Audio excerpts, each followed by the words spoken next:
va voir les bases de Vue.js. Alors, ici dans Google, je vais aller dans la documentation officielle de Vue.js.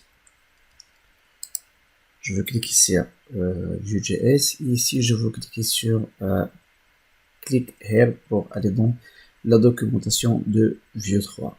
Parce que ici, c'est toujours en Vue 2. Donc, je vais cliquer ici.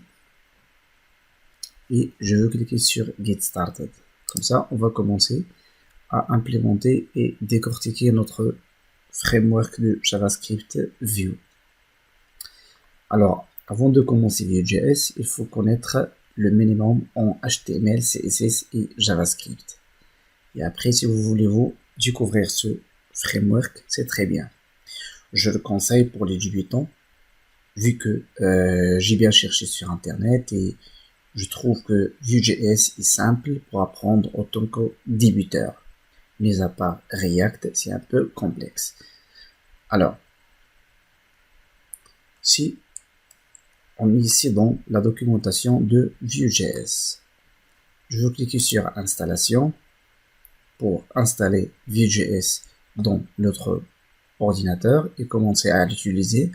Je vois qu'ici que j'ai 4 méthode d'installation de Vue.js, soit seulement d'importer le package ou bien le CDN dans la page. C'est ce qu'on va faire aujourd'hui pour démontrer les bases de Vue.js, et sinon de télécharger le CDN et le mettre dans un fichier dans notre ordinateur et on l'utilise.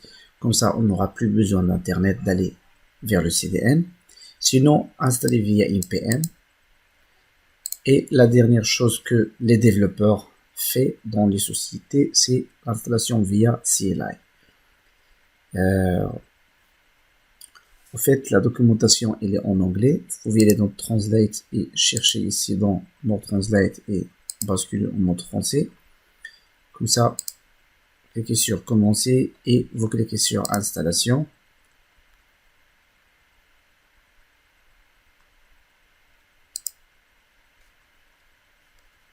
Vous voyez que le CLI officiel pour échafauder un projet, donc mettre le scaffolding, qui fournit des configurations de construction et inclus dans les batteries.influx de travail frontal moderne, par exemple Host Reload Lane, OnSave et bien plus encore. C'est ce que les développeurs utilisent dans les sociétés et c'est ce qu'on va voir dans la deuxième vidéo. Parce que la première vidéo maintenant, on va juste prendre en main le framework Vue.js. Alors, dans un dossier vide, ici, je veux créer, ou bien je vais aller dans les commandes prompt, le terminal, et je veux taper code. Comme ça, je veux ouvrir ce dossier dans Visual Studio Code. Très bien. Je ferme ça. Je ferme ça aussi.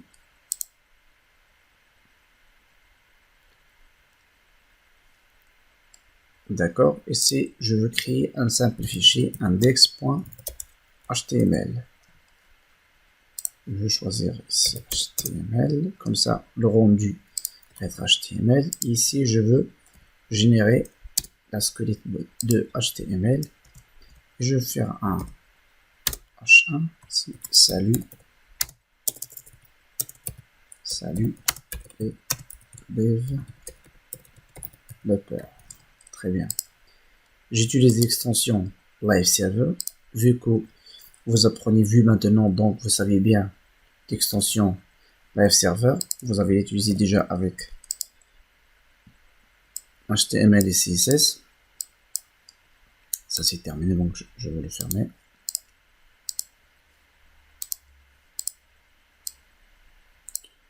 Donc voilà.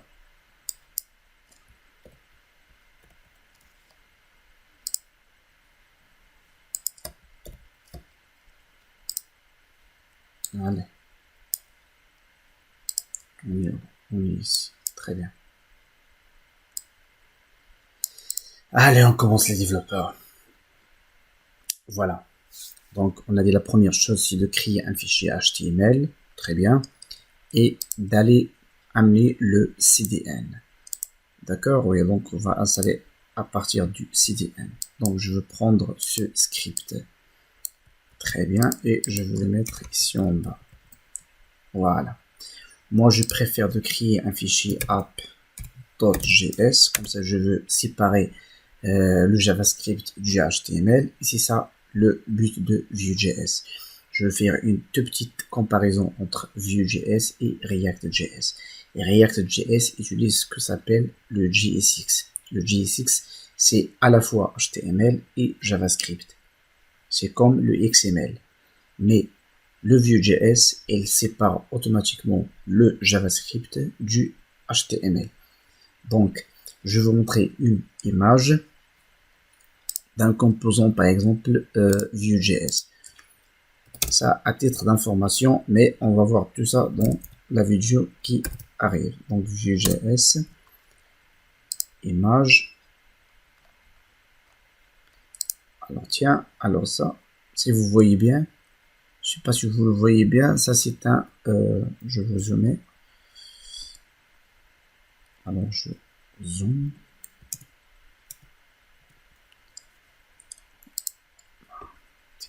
Composant notification, voilà, très bien.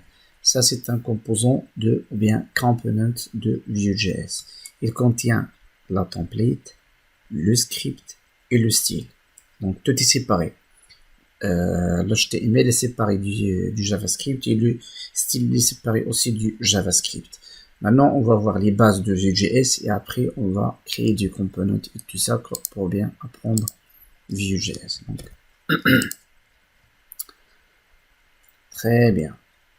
Alors, pour écrire ça, on le connaît bien en JavaScript. On l'appelle le DOM, donc on va manipuler le DOM. C'est pour cela ici, je veux créer une div avec un ID app. Et tout ce qui est dedans l'ID app, c'est celui qui va infecter par Vue.js. Ou bien si ici on va mettre notre code qu'on va réaliser via Vue.js. D'accord, donc ici je vais faire const app égale, c'est comme JavaScript. On déclare une variable avec const et la variable c'est bien sûr si cette app là. Ici je veux faire view.create app. Ça on crée maintenant un instance de Vue.js. D'accord, ouais. Alors dans Vue 2, ce qui connaît déjà Vue 2, on passe l'élément app ici.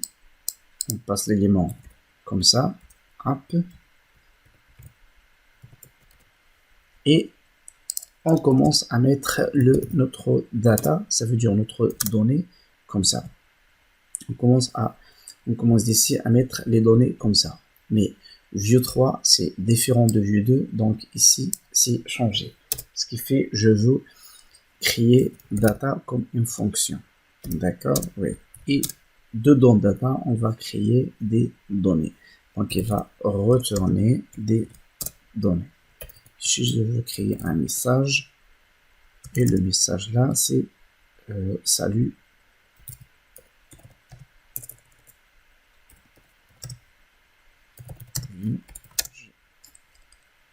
Salut.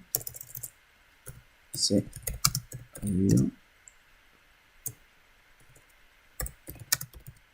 Vue.js 3. Très bien. J'écris maintenant un variable ou bien une donnée qui s'appelle message et je veux bien le passer vers notre HTML. Et bien sûr, l'interpolation dans Vue.js, c'est avec le moustache, le double accolade comme ça. Et ici, on va écrire message. Mais avant, on va tout d'abord linker notre fichier JavaScript. Donc, script source app.js. Voilà. Donc, vous voyez bien qu'il a compris, il nous a affiché message. Mais nous, on va afficher le contenu du message. Donc, il va nous faire encore une seule chose pour terminer notre travail, c'est de monter cette application. Alors, on instance l'application du Vue et on le monte. Donc on va faire app.monte. Ici, je veux passer mon application. Ici, je vois pourquoi. Donc ça, si je le mets en bas, message, app, salut,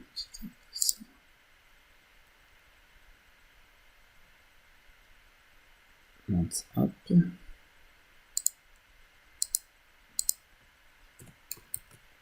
Ouais, c'est normal. View, const app, beta, return, message, et le message, c'est... Ah ouais, je me suis rendu compte que le message a été le message. Message. Ça, le message enregistré. Et ça va être d'ici. Donc, salut G3. D'accord, oui. Bon, donc, de préférable, je veux le mettre en head. Comme ça, il va exécuter Vue.js premièrement. Et après, il va, parce que on sait bien dans la programmation, il exécute ligne par ligne. Donc, il va exécuter le script. Après, il va exécuter ça. Après, il va y aller chercher dans app de JS et il va le rendre notre message.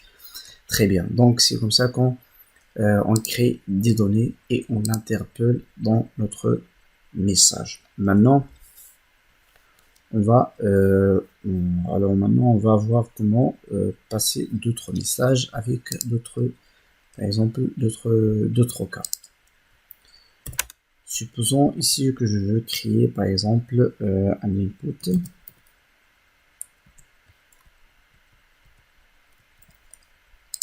Bien sûr, ici dans HTML, je vais créer un input. Voilà, l'input il est ici. Je vais faire ici un BR.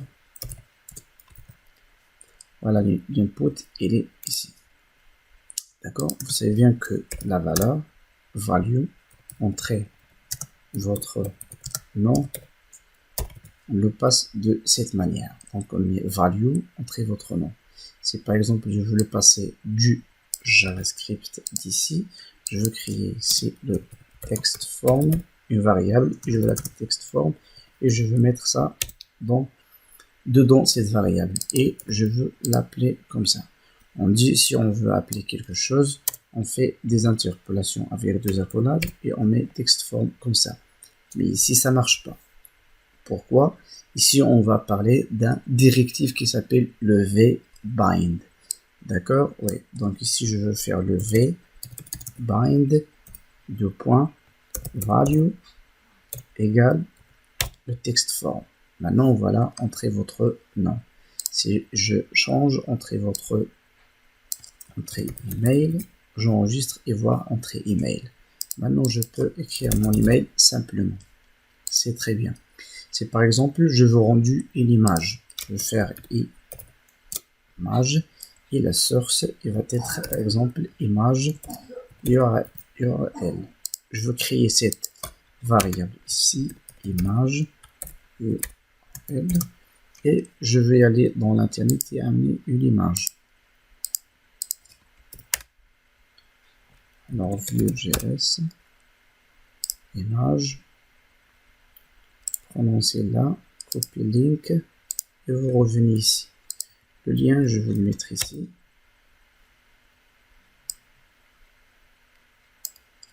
Donc, je mettrai le lien ici et j'enregistre. Mais même si j'écris image URL ici, et il n'a pas passé la variable que j'ai mis ici, que je mets dans ce lien. Hein, je vais prendre encore. Ça c'est l'image. Je vais prendre.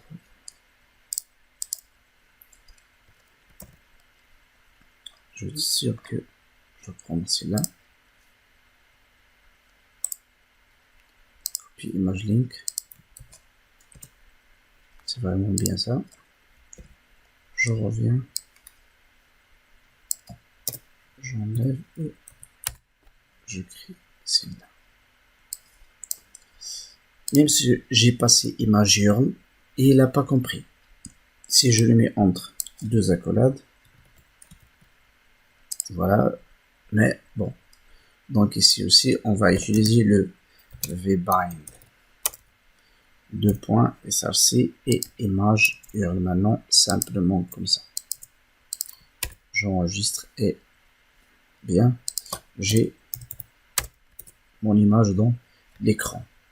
Alors on peut écrire vbind, on peut seulement mettre deux points. Ça marche de la même manière. D'accord, oui. Je veux montrer maintenant un directif qui s'appelle le vmodel. Alors, tout à l'heure, quand on a utilisé ici le vbind, qu'est-ce qu'on a fait? On a amené des données du JavaScript vers HTML. Et on a arrêté ici. Même si on écrit ici quelque chose, il reste toujours statique. Ça, on l'appelle unidirectionnel. C'est maintenant avec le vmodel. Le vmodel, je veux enlever la value. Je veux laisser seulement le vmodel texte forme. Et pour que vous montrez bien comment ça marche, je veux ici interpeller le texte forme. Comme ça, j'ai le ici, ce que j'ai dans le message, je l'ai ici. Et le vmodel, qu'est-ce qu'il fait? Il fait le vbinding, le vbind, la relation entre JavaScript et HTML, plus le contraire. Il fait même le bind entre le HTML et le JavaScript, ce qu'on appelle bidirectionnel. D'accord? Si je mets par exemple ici OK, et elle va m'écrire même ici OK. Comment ça marche?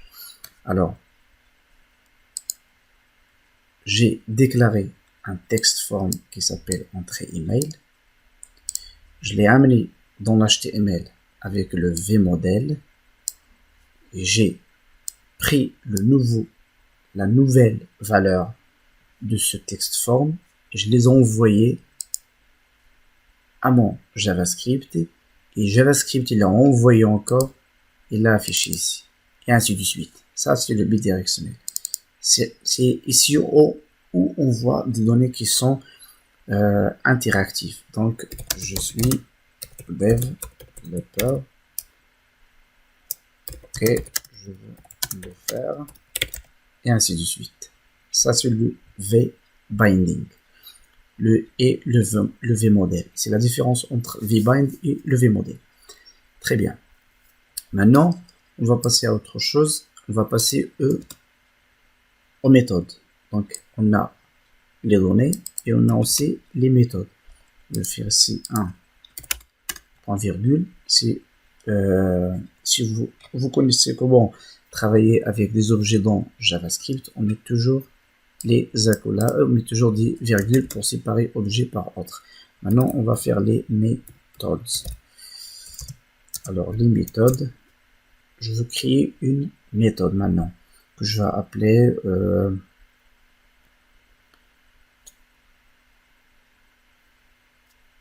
alors, ok, on va créer, je veux créer encore une fois une variable qui va être sous forme d'array, sous forme d'un tableau. Comme ça, je veux créer des méthodes pour ajouter dans ce tableau-là. Donc, le tableau, par exemple, il va être techno.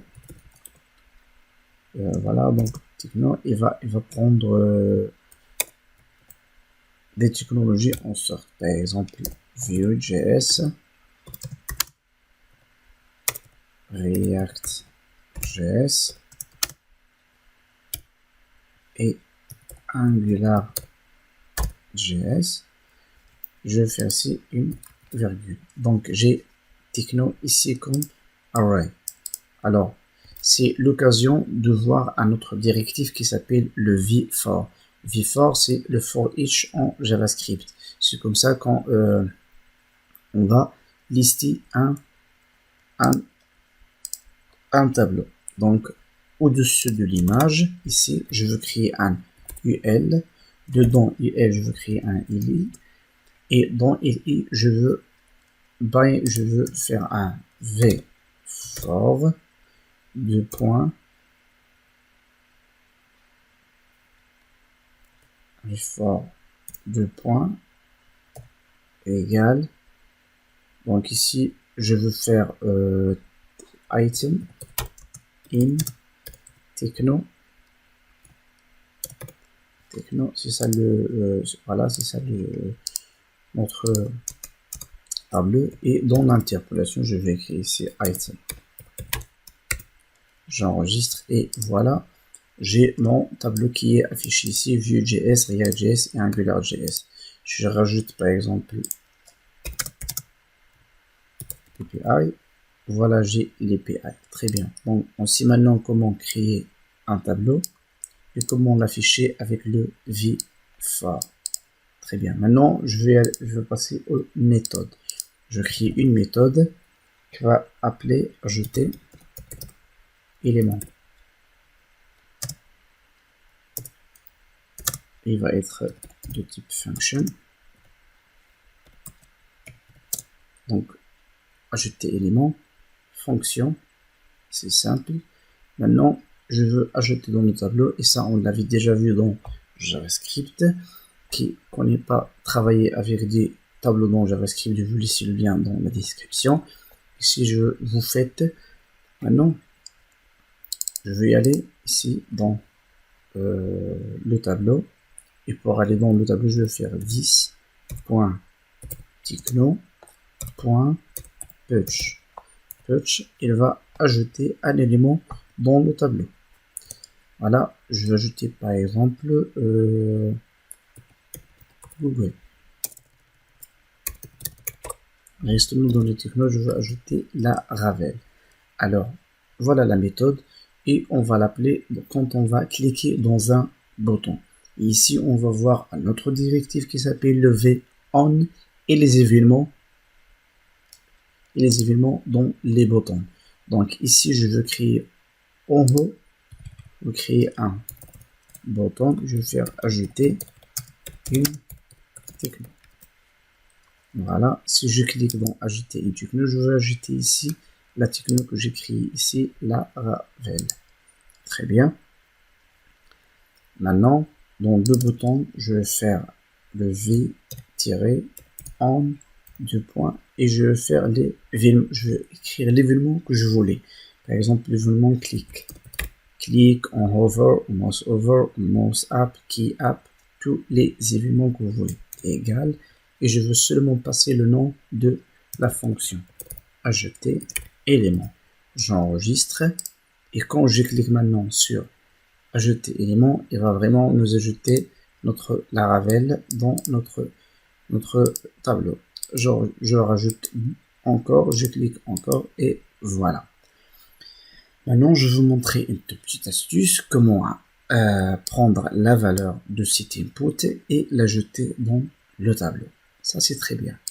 Donc, on ne va pas ajouter la Ravel, mais on va ajouter 10 points le texte form. Le texte form. Pourquoi à chaque fois je crée 10? Parce que si on veut arriver dans un variable qui est dans notre instance de Vue.js, on écrit l'opérateur 10 qui fait référencier à cette classe. D'accord? Ouais. Je veux juste scaffolder un peu mon application. Je veux enlever l'image en haut. Je vais mettre ici, voilà. Et aussi le texte form, le vue modèle, le texte form.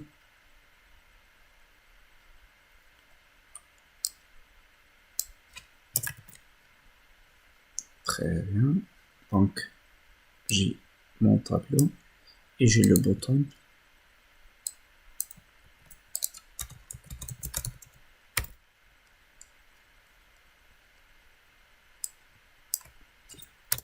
Je n'ai plus besoin de ça.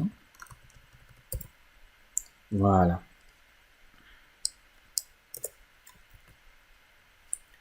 Très bien. Donc, si j'écris par exemple ici la Ravel, je clique sur ajouter, il va m'ajouter la Ravel. Si j'écris ici Symfony, JavaScript, il ajoute JavaScript. J'écris ici par exemple Vuex, Il ajoute Vue X. Très bien.